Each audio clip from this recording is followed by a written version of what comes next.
As a NRI investor आप India के कौन-कौन से ऐसे एसेट क्लासेस हैं जिसके अंदर पैसा लगा सकते हो? क्या ये सवाल आपके दिमाग में आता है? इसमें से शायद आपका आंसर होगा कि मैं सारे एसेट क्लासेस आसानी से यूज़ कर सकता हूँ या फिर मैं कोई भी एसेट क्लासेस इन्वेस्ट नहीं कर सकता हूँ। ये दोनों ही जवाब गलत हैं। तो आज इस वीडियो के अंदर मैं आपको बताऊँगा कि कैसे आप कौन-कौन से एसेट क्लासेस को यूज़ कर सकते हो, कौन से आपके लिए बिल्कुल ही रिस्ट्रिक्टेड ज़ोन्स हैं एंड उन एसेट क्लासेस को आपको किन पर्पसेस के लिए यूज करना चाहिए जैसे कि stocks, bonds, mutual fund, real estate या फिर रीट्स जैसी इन्वेस्टमेंट्स, इन सारी चीजों को कंसिडर करके कैसे आपको अपना पोर्टफोलियो बनाना चाहिए। एंड इस वीडियो का लास्ट ऐसा इंपॉर्टेंट सेक्शन जिसके अंदर मैं बात करूंगा उन मिथ्स के बारे में जो एज अ एनआरआई इन्वेस्टर आपको आपके पैसे के ऊपर काफी कॉस्टली हो सकते हैं। चलिए तो सबसे पहले बात करते हैं उन सभी ऑप्शंस के बारे में जो एज अ एनआरआई इन्वेस्टर आप ओपन करा सकते हो। बैंक अकाउंट, एनआरई, एनआरओ या एफसीएनआर, ये तीनों बैंक अकाउंट आप अपने लिए ओपन करा सकते हो। ये तीनों बैंक अकाउंट क्या है, आपको कैसे सेलेक्ट करने हैं, इसके लिए ऑलरेडी मैंने अपने चैनल के ऊपर एक वीडियो बना के डाली हुई है। आप उसको जाके रेफर करोगे तो आपको सही बैंक अकाउंट चूज करने में हेल्प मिलेगी।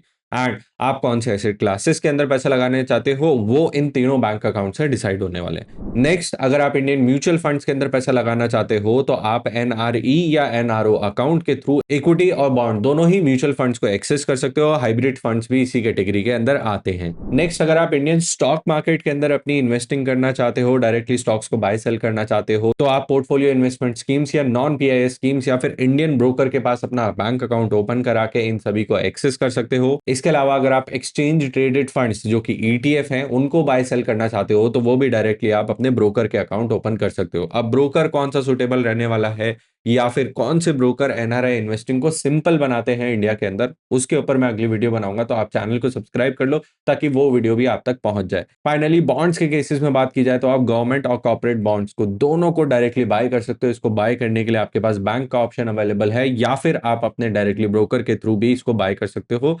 एंड ब्रोकर के प्लेटफॉर्म पे आपको डायरेक्ट बॉन्ड्स के अंदर भी इशू करने का ऑप्शन आता है, तो वहां पे भी जाके आप इसको कंसिडर कर सकते हो। इसके बाद एनपीएस, नेशनल पेंशन स्कीम के बारे में बात करें तो इसके सिर्फ टीयर 1 अकाउंट के अंदर आप अपना अकाउंट ओपन करा सकते हो जिसके थ्रू आप अपना रिटायरमेंट प्लानिंग कंसिडर कर सकते हो। रीट्स, रियल एस्टेट इन्वेस्टमेंट ट्रस्ट, इसमें भी आपके पास ऑप्शन अवेलेबल है कि आप इंडिया के अंदर रियल एस्टेट का एक्सपोजर लेने के लिए रीट्स का इस्तेमाल कर सकते हो। बहुत सारे लोग यहाँ पे प्रॉपर्टीज के अंदर इंटरेस्टेड होंगे, बट प्रॉपर्टीज का एक ऐसा सेगमेंट है जिसके अंदर एनआरआई इन्वेस्टर अपना पैसा नहीं लगा सकते, वो मैं आपको अगले सेक्शन के अंदर क्लियर कर दूंगा। एंड अगर आप डायरेक्टली रियल एस्टेट भी बाय करना चाहते हो तो आपके पास residential real estate and commercial real estate, ये दोनों ऑप्शन ओपन है जिसके थ्रू आप डायरेक्टली लैंड या कोई भी रियल एस्टेट एसेट को परचेज कर सकते हो। अब बात करते हैं उन सभी एसेट क्लासेस के बारे में जो आप एज अ एनआरआई इन्वेस्टर खरीद नहीं सकते हो। सबसे पहले बात करते हैं पीपीएफ यानी कि पब्लिक प्रोविडेंट फंड, जिसके अंदर आपकी इन्वेस्टिंग 15 साल तक लॉक्ड इन रहती है, 5 साल तक एक्सटेंड किया जा सकता है, इंटरेस्ट इनकम भी टैक्स फ्री रहती है। But as a NRI investor आप इसके अंदर पैसा नहीं लगा सकते। अगर आपका पहले से कोई पीपीएफ अकाउंट ओपन हो रखा था और अब आपका स्टेटस एनआरआई में कन्वर्ट हुआ है तो आप उसके अंदर अपनी फ्रेश एलोकेशन नहीं कर सकते। साथ ही साथ जो एक्सटेंड करने का ऑप्शन आता था 5 साल का, वो एक रेजिडेंट इंडियन के लिए ही अवेलेबल है। एज अ एनआरआई इन्वेस्टर आप उसको एक्सटेंड नहीं कर सकते हो। नंबर 2, एनपीएस का टीयर 2 अकाउंट, यहां पर भी एज ऑन 2026 अभी भी इस चीज को चेंज नहीं किया गया है। एनपीएस के अंदर आप सिर्फ टीयर 1 अकाउंट को ओपन करा सकते हो अपनी रिटायरमेंट प्लानिंग के लिए। टीयर 2 अकाउंट आपके पास अभी भी अवेलेबल नहीं है। थर्ड एंड सबसे ज्यादा इंपॉर्टेंट, रियल एस्टेट के अंदर एनआरआई इन्वेस्टर्स को लगता है कि हम कोई भी प्रॉपर्टी बाय कर सकते हैं, बट एक्चुअल में आप कोई भी एग्रीकल्चरल या फिर प्लांटेशन प्रॉपर्टी को बाय नहीं कर सकते हो, फार्म हाउस नहीं खरीद सकते हो। ये फेमा एक्ट के अंदर आता है, ना कि कोई ये टैक्स रिस्ट्रिक्शन है। रियल एस्टेट का ये एक ऐसा सेगमेंट है जिसके अंदर अभी भी एनआरआई इन्वेस्टिंग अलाउ नहीं करी गई है। इसके अलावा सॉवरेन गोल्ड बॉन्ड्स, जब ये इशू भी हुए थे तब भी ये एनआरआई के लिए अवेलेबल नहीं थे, बट अब क्योंकि गवर्नमेंट ऑफ इंडिया ने एसडीबीज को इशू करना ही बंद कर दिया है तो ये किसी भी इन्वेस्टर के लिए अब अवेलेबल नहीं है। तो गवर्नमेंट बॉन्ड्स की एक ऐसी कैटेगरी जो एनआरआई इन्वेस्टर्स के लिए अवेलेबल नहीं थी, ना ही होगी, which is sovereign gold bonds.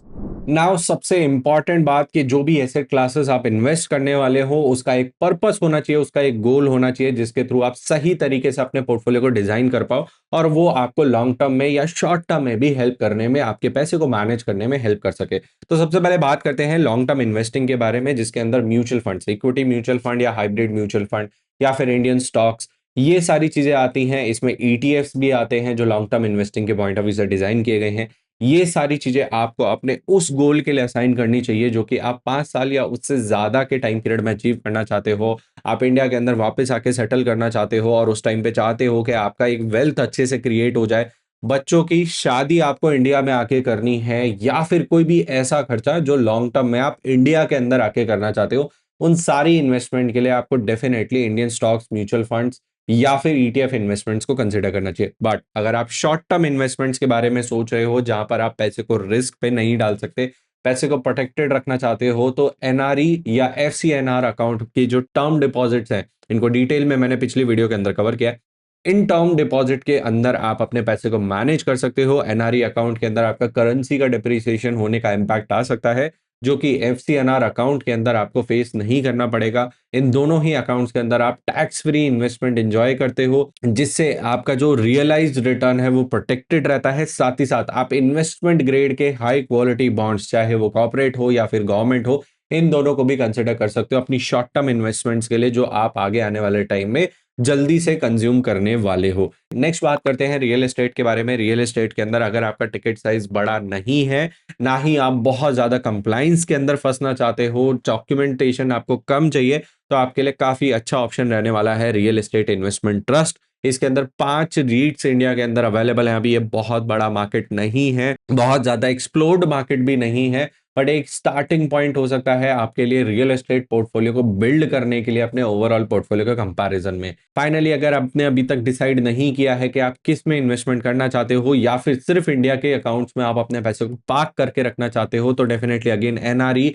या एफसीएनआर अकाउंट आपके लिए काफी ज्यादा सुटेबल रहने वाले हैं। एफसीएनआर अकाउंट आपको 1 ईयर के टेन्योर के साथ भी शुरू हो जाते हैं, एंड यहाँ पे आपका करेंसी रिस्क, रुपये का गिरना प्रोटेक्टेड रहेगा। आप जिस करेंसी के अंदर, दिरहम, यूएस डॉलर या पाउंड के अंदर पैसा कमा रहे हो, वो आप एज इट इज उसी के अंदर मेंटेन कर सकते हो। तो ओवरऑल पोर्टफोलियो स्ट्रक्चर क्या होना चाहिए, आपका पोर्टफोलियो किस तरीके से डिवाइडेड रहना चाहिए, उसको आपको 3 बकेट के अंदर डिवाइड करना है। सबसे पहला आपकी इमरजेंसी बकेट, जो 1 साल के अंदर पैसे की जरूरत पड़ने वाली है। इसके बाद आप 1 से 3 साल का पैसा हाइब्रिड कैटेगरी या फिर mixture of stocks and bonds के कॉम्बिनेशन के अंदर डाल के रख सकते हो। एंड तीसरा, जो भी पैसा आप लॉन्ग टर्म ग्रोथ के लिए रखना चाहते हो, वो आप इक्विटी जैसी कैटेगरी के अंदर कंसिडर कर सकते हो। अब ये कोई इन्वेस्टमेंट रिकमेंडेशन नहीं है। पोर्टफोलियो डिजाइन करने के लिए आपको अपनी रिस्क एपेटाइट को समझना पड़ेगा। किसी से भी रजिस्टर्ड इन्वेस्टमेंट एडवाइजर, अगर आप इंडिया के अंदर अपनी इन्वेस्टिंग करना चाहते हो, उससे कंसल्ट करना पड़ेगा। बट अगर आप पूरा स्टेप बाय स्टेप प्रोसेस समझना चाहते हो कि इन्वेस्टिंग कैसे करनी है, कैसे पोर्टफोलियो डिजाइन होता है,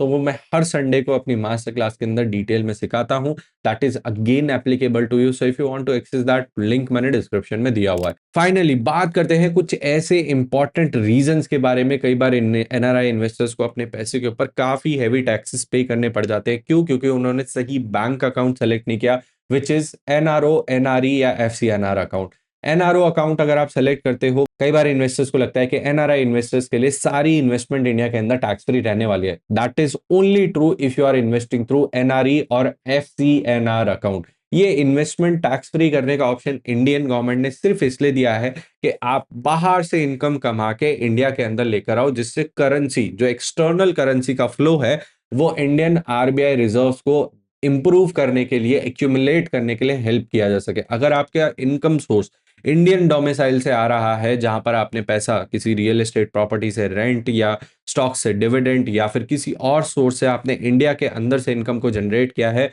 और उसको आप अगेन इंडिया के अंदर ही इन्वेस्ट कर रहे हो, उसके ऊपर टैक्स फ्री ऑप्शंस अवेलेबल नहीं है। सो होपफुली आपको इस वीडियो के अंदर काफी हद तक क्लैरिटी मिली होगी कि आपके पास कौन कौन से इन्वेस्टमेंट ऑप्शंस अवेलेबल हैं। अब इनमें से किस इन्वेस्टमेंट ऑप्शन के ऊपर, वैसे तो हम म्यूचुअल फंड के ऊपर डिटेल में कंटेंट बनाते ही हैं, बट अगर आपको लगता है कि किसी और एसेट क्लास के ऊपर भी आपको अच्छे से क्लैरिटी चाहिए, तो आप अपने एग्जैक्ट सवाल कमेंट सेक्शन के अंदर जाके मेंशन कर सकते हो, जिससे आगे आने वाले टाइम में मुझे राइट इन्वेस्टिंग वीडियोस आपके लिए बनाने में हेल्प रहे। अगर आप आगे भी इसी तरीके का कंटेंट देखना चाहते हो, तो चैनल को सब्सक्राइब कर लो और इसको अपने एनआरआई दोस्तों के साथ जरूर शेयर करना, जिससे उन्हें एक इन्फॉर्म्ड डिसीजन लेने में आसानी हो। Mutual fund investments are subject to market risk. Read all scheme related documents carefully.